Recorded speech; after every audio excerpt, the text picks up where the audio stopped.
There is a question people still argue about in the valley, mostly in the hours after a late supper when the dishes are done and the children have gone to bed, and there is nothing left to argue about except the things that actually matter. The question is this: how did a woman who spent $6 on garbage come to hold the only full granary in 4 counties during the worst food summer anyone alive could remember? The answer takes some sitting with, because it does not begin with genius or luck or any of the qualities people prefer in their explanations. It begins with a barn floor in February, a wheelbarrow with a flat tire, and 250 pounds of garlic that every sensible person in the county had already written off as worthless. Her name was Marin Solis, and she was 53 years old the winter she bought the garlic.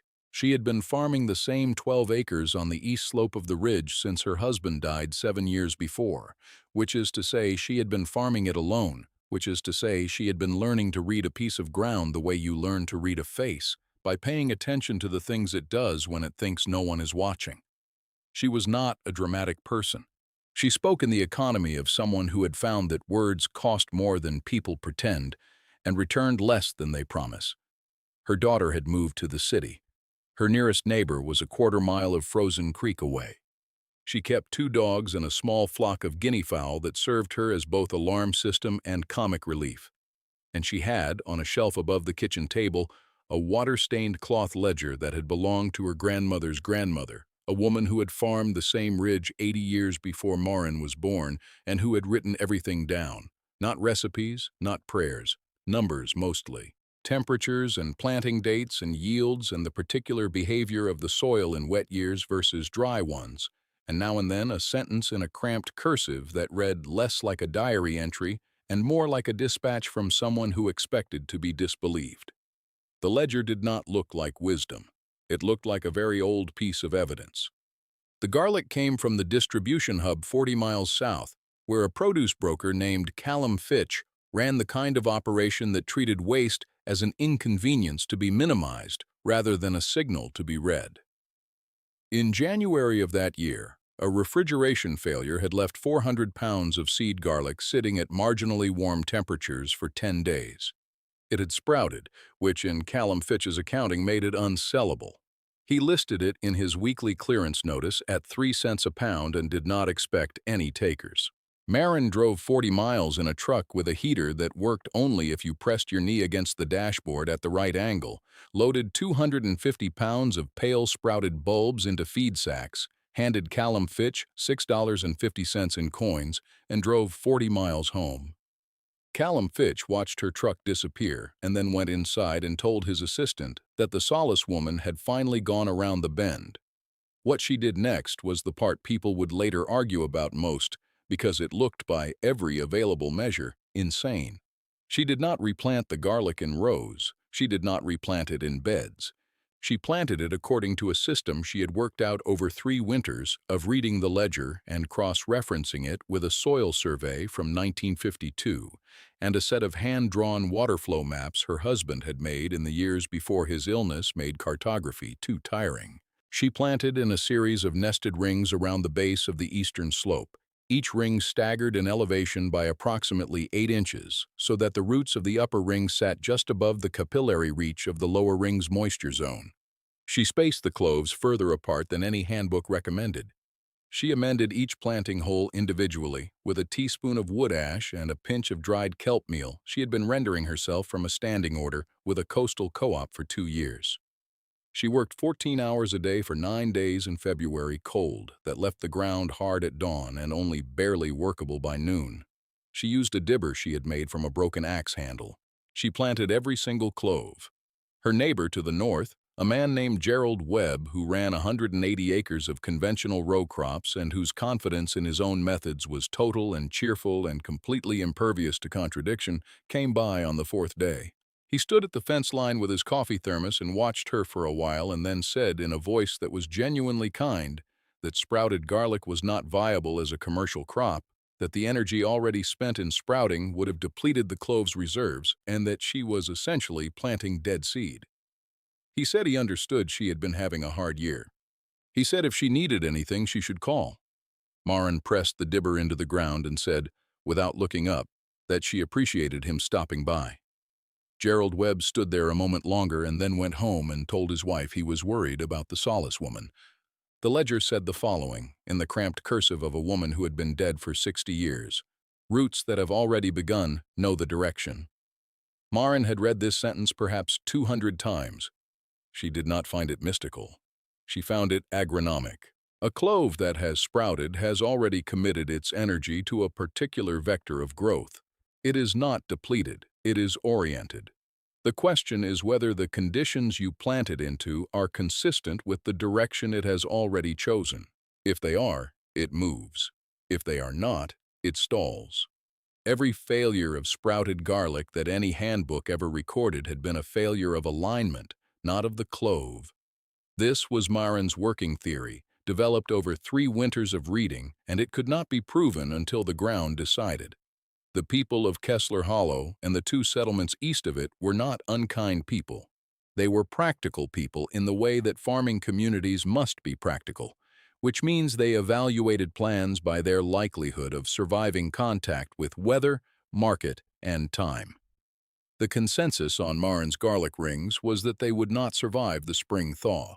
The frost heave on the east slope was substantial and well known, and 12 acres of garlic planted in February in rings that violated every principle of standard row spacing struck the county's 2 remaining active farmers, Gerald Webb and a woman named Patricia Dorr, who grew squash and pumpkins on 60 flat acres near the creek, as the kind of project that expressed grief rather than agriculture. Patricia Dorr brought Maren a casserole in March. She set it on the kitchen table and looked at the ledger and did not ask about it, and looked out the window at the ringed field and said very gently that there was no shame in leasing the east slope to someone who had the equipment to work it properly. Maren said she was grateful for the casserole. Patricia Dorr drove home and told Gerald Webb that Maren Solis had something in her eyes that was either visionary or grief, and she could not tell which. The county extension agent, a man in his late 30s named Davis Pruitt, who wore a vest with an embroidered agency logo and carried a tablet computer that he consulted constantly, made an official visit in April when the first green flags appeared along the rings. He walked the field in his clean boots and took photographs and delivered a patient, thorough explanation of why what he was seeing could not be what it appeared to be. He said the spacing was wrong. He said the planting depth was inconsistent. He said the companion amendments she had used were not peer-reviewed. He said, and this was the part that cost him the most social capital later, that he had 15 years of extension data and none of it supported this method. Maren walked beside him and listened and said, when he finished, that she was glad he had come out. Davis Pruitt wrote in his visit log that the Solis property showed evidence of non-standard garlic cultivation with uncertain outcome and low commercial viability. He rated the project 3 out of 10 for agronomic soundness. He moved on to Gerald Webb's fields and spent 2 hours discussing Gerald's new precision irrigation system, which had cost $80,000 and was, by every peer-reviewed standard available, exactly right. Here is what the peer-reviewed standards did not know and could not have known, because no one had thought to look at the east slope of Kessler Ridge for long enough to see it whole.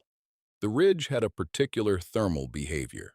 In the hours before dawn, cold air pooled in the flat fields below and the slope shed it, leaving a microclimate above the valley floor that ran roughly 4 degrees warmer on average through March and April, and that drained vertically in a pattern consistent with the ancient waterflow maps Maren's husband had drawn. The garlic rings, planted at their staggered elevations, sat in the exact thermal gradient of that shed air. Each ring was warmer than the field below it and slightly cooler than the field above it, which created a sequence of microenvironments that ripened the garlic from the bottom ring upward over a period of 6 weeks rather than all at once, which meant that Maren would not harvest a single catastrophic week of garlic, but rather a slow, manageable, staggered harvest that would allow her to cure and store each batch before the next came in. No handbook described this. The ledger described it in 2 sentences. The slope breathes warm at night, plant with the breath. The one person who understood what she was doing, or rather who understood that she was doing something rather than nothing, was a young man named Theo Anand, who had moved into the old Graber place at the bottom of the road the previous autumn. He was 26 and had come from an urban background and had almost no farming experience, which in this particular case was an advantage because he had not yet learned which questions were too strange to ask. He walked up to the field on a Sunday in early April and stood watching Maren stake the drip irrigation she had rigged from salvaged tubing and asked her, with genuine curiosity and no condescension, what the rings were for. She told him. She told him about the thermal gradient and the staggered ripening and the ledger and the clove orientation theory. She did not abbreviate or soften it. She spoke for perhaps 4 minutes, which was a long time for Maren Solis. And Theo Anand listened with the quality of attention that some young people have before the world teaches them that listening is inefficient. When she finished, he asked if she needed help with the irrigation, and she said yes, and he spent 3 Sundays that month running line with her in the mud without asking to be paid.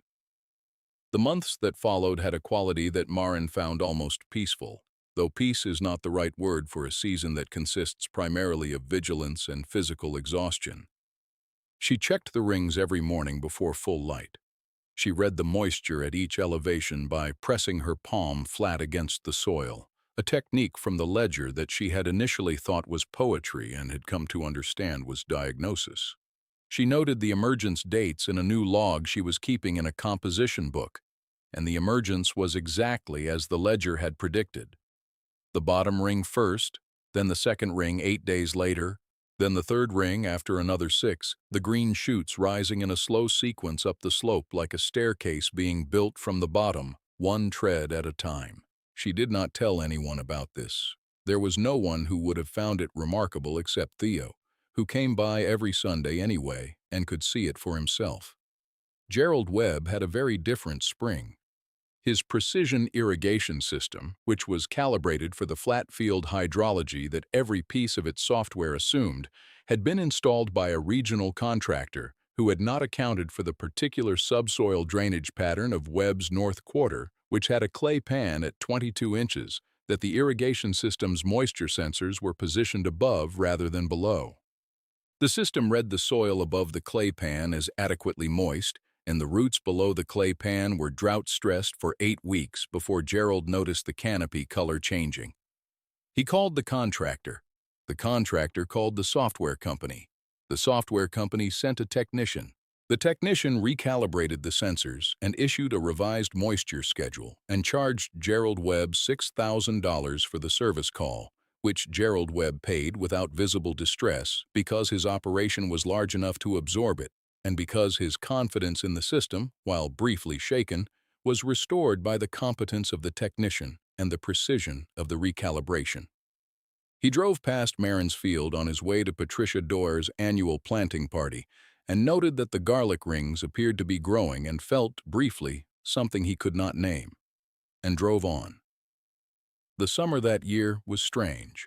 The people of the valley noticed it in the way that people who work outdoors notice atmospheric change, not in headlines but in the body. The mornings came in hotter than they should have. The dew that had always softened the early light began to arrive later and leave sooner. The creek, which by June was usually running full and cold from snowmelt, was running lower than Patricia Doerr had seen it in 30 years, and she had been watching that creek her whole life. The aquifer that served most of the valley farms, a shallow sand lens that sat beneath 15 feet of clay and gravel, had been drawn down by 3 consecutive years of below-average precipitation and above-average irrigation demand, and by May of that year, the well logs showed a water table that was 8 feet lower than the long-term average. Gerald Webb's system needed water. His system was very good at delivering water it had. The question was where the water would come from. Maren had one water source. It was not a well. It was a spring tucked under a limestone shelf at the top of the east slope that her grandmother's grandmother had described in the ledger as the most reliable thing on the property. It seeped rather than poured. Its output had never impressed anyone. The county water board had surveyed it in 1987 and rated it inadequate for commercial irrigation purposes and not worth developing. Maren used it anyway, running gravity-fed through the salvaged tubing Theo had helped her lay, at a pressure and volume that the irrigation handbooks would have called insufficient. But here was the thing about the east slope and its thermal gradient and its particular soil structure. The garlic in those rings did not need much water. It needed the right water at the right time, in the right amount. The ledger said, "A plant that is given exactly what it needs, and nothing more, learns to ask for less." Maren had read this sentence perhaps 300 times. She had decided it was not philosophy, it was instruction. By the first week of July, the valley had not received meaningful rain in 41 days. The aquifer had dropped another 2 feet.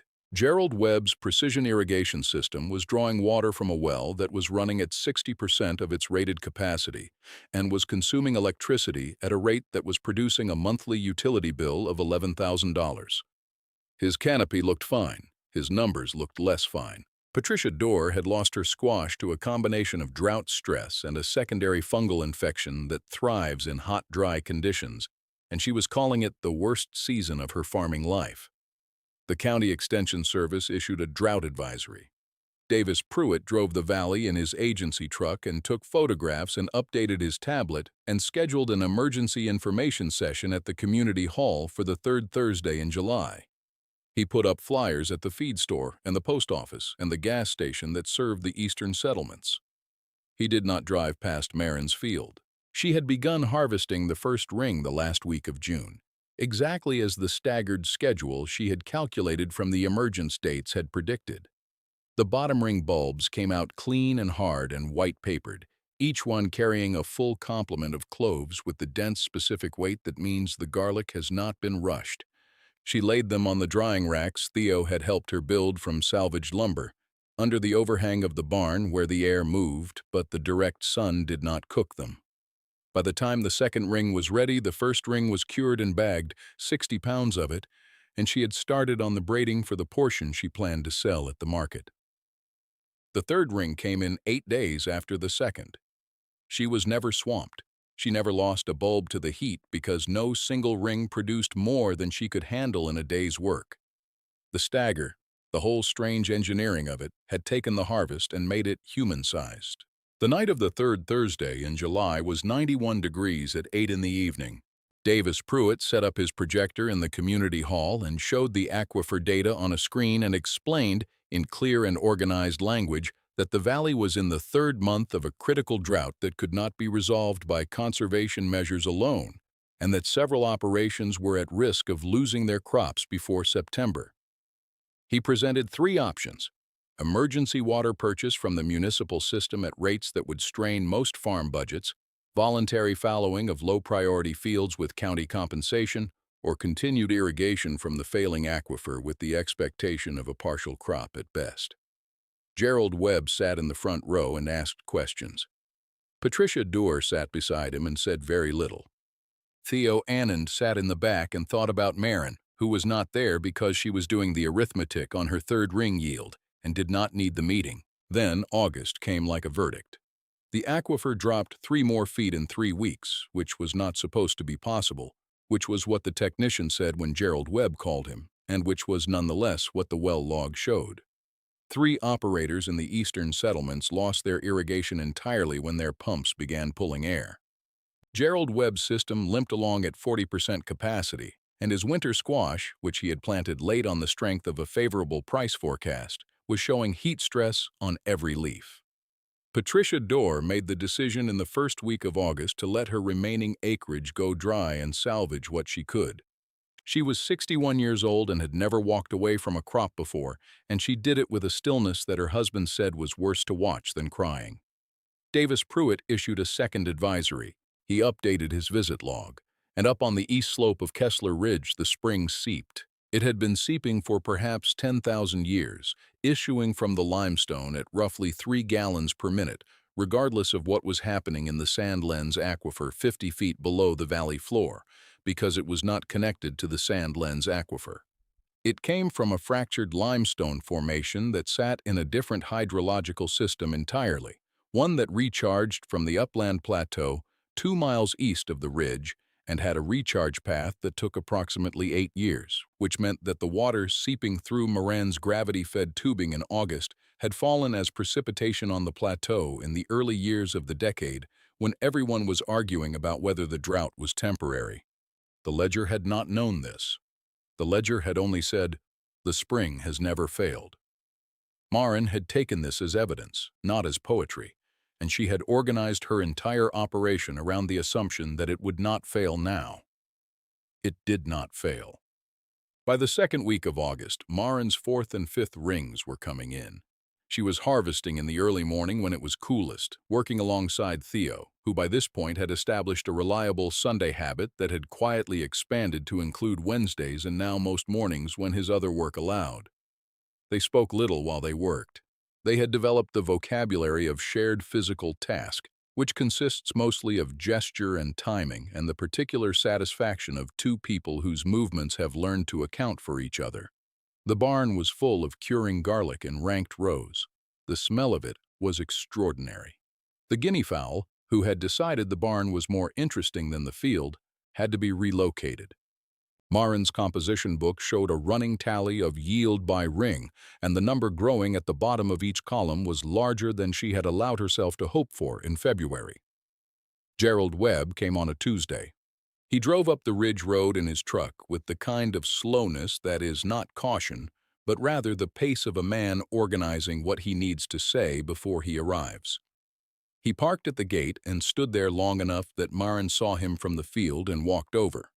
He was 64 years old, and he had been farming his ground for 30 years, and he was not accustomed to the feeling that had been living in his chest for the past 3 weeks, which was something between humiliation and astonishment, and something simpler and rawer than both that he did not have a name for.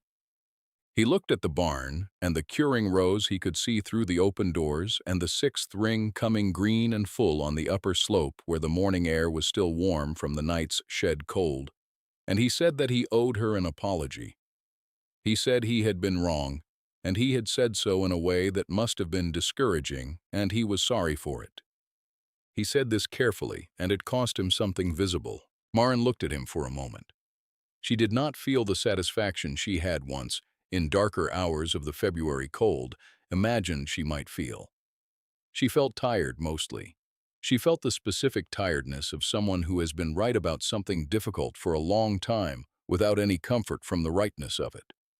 She said she knew he had meant well. She said the spring up top was putting out about 3 gallons a minute if he wanted to run a line down to his north quarter for the squash.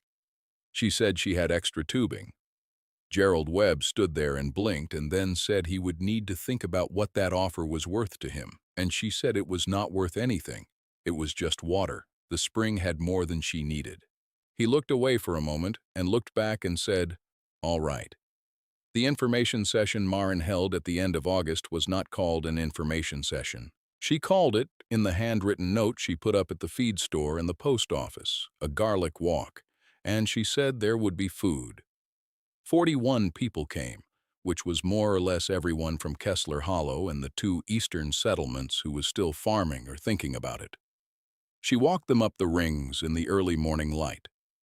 She showed them the spring and explained the limestone formation as she understood it and told them the recharge time and where the upland plateau was. She showed them the composition book with the yield numbers by ring. She showed them the ledger and read them 3 sentences from it, including roots that have already begun know the direction, and the spring has never failed. She explained the thermal gradient and the staggered ripening in plain language and answered every question carefully. Davis Pruitt was there.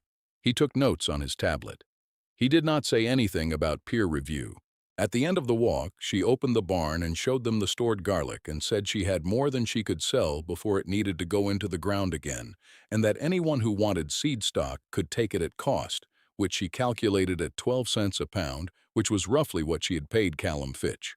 She said she would walk anyone through the planting method who wanted to try it next season, and that she still had copies of the water flow maps her husband had drawn, and that she thought the spring could be shared more widely than it was without diminishing what it produced if the takes were managed carefully. 41 people stood in a barn that smelled like something ancient and honest, and listened to a woman in worn boots explain how to read the ground they had all been living on for years without knowing what it was trying to say. Patricia Dorr bought 40 pounds of seed stock. Gerald Webb bought 60 pounds and ran the gravity line down to his north quarter and saved his squash, which was not a complete crop, but was enough. 3 families from the eastern settlements planted small garlic rings the following February using the water flow maps and the stagger method and the spring, and 2 of them had yields that surprised them enough that they expanded the following year. Theo Annan planted his own 4-ring system on the Graber property with Marin's help and kept meticulous records in a new composition book that he had started keeping in the style she had shown him, numbers and dates and the occasional plain sentence. Davis Pruitt submitted a revised extension report in October that documented what he called the Solace Thermal Stagger Garlic System as a viable alternative cultivation method for ridge slope microclimates, with a note that it had outperformed conventional methods during the drought by a margin he described as significant. He was careful in his language. He did not mention February or 3 out of 10 for agronomic soundness. Marin read the report when a copy arrived in her mailbox and put it under the ledger on the shelf above the kitchen table and did not mention it to anyone. The ledger lives there still. Or rather, it lived there for another 11 years, on that shelf, through a wet season that nearly flooded the low fields and a cold snap that froze the valley floor for 3 weeks in March, and 2 more drought years that were milder than the one on record, because by then more people on the east slope were using the spring and the thermal maps and the stagger method and had learned to read their ground the way you read a face. When Marin died at 67, she left the 12 acres to Theo Anand, who had spent those 11 years becoming, in the particular and unhurried way that trust is established between 2 people who prefer labor to language, someone she thought knew how to hold the place without holding it too tightly. She left him the ledger and the composition books and the maps. She left him a note, which was the longest piece of writing anyone had ever seen from her, and which said in its entirety, "The spring is not mine. Treat it accordingly." There is a plaque on the limestone shelf at the top of the east slope now, put there by the Eastern Settlements Cooperative in the year after Marin died. It is small and not fancy, a piece of local stone with letters cut into it by a man in the hollow who does that kind of work for a reasonable price. It does not say anything about the drought or the garlic or the $6 or the 250 pounds of sprouted bulbs that everyone agreed were dead seed. It says only what Marin said, in her cramped notes in the composition book. On the February morning, she finished planting the last ring and stood at the top of the slope in the cold and looked at the ground, and then at the spring, and then at the sky, which was the color of old iron and promised nothing. The words on the stone are these: "Water finds the patient ones. So does time."